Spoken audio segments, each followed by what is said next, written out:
म्हटलं होतं की 12 जागा आमच्या बिनविरोध आलेल्या होत्या, 70 पार शिवसेना भाजप या ठिकाणी महायुती निवडून देईल तसं चित्र या ठिकाणी दिसतंय आणि महायुतीने ते दणदणीत विजय या ठिकाणी मिळवलेला आहे.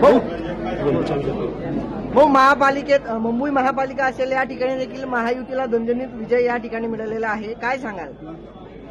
पूर्ण महाराष्ट्राचं चित्र असं आहे आणि मुंबईसह या ठिकाणी आपण पूर्ण महाराष्ट्राकडे नजर मारली तर महायुतीचाच बोलबाला आहे आणि लोकांनी पुन्हा महायुतीच्या याच्यावर शिक्कामोर्तब केलं. मुंबईकरांनी ठाकरे बंधूंना नाकारलेलं आहे, काय वाटतं?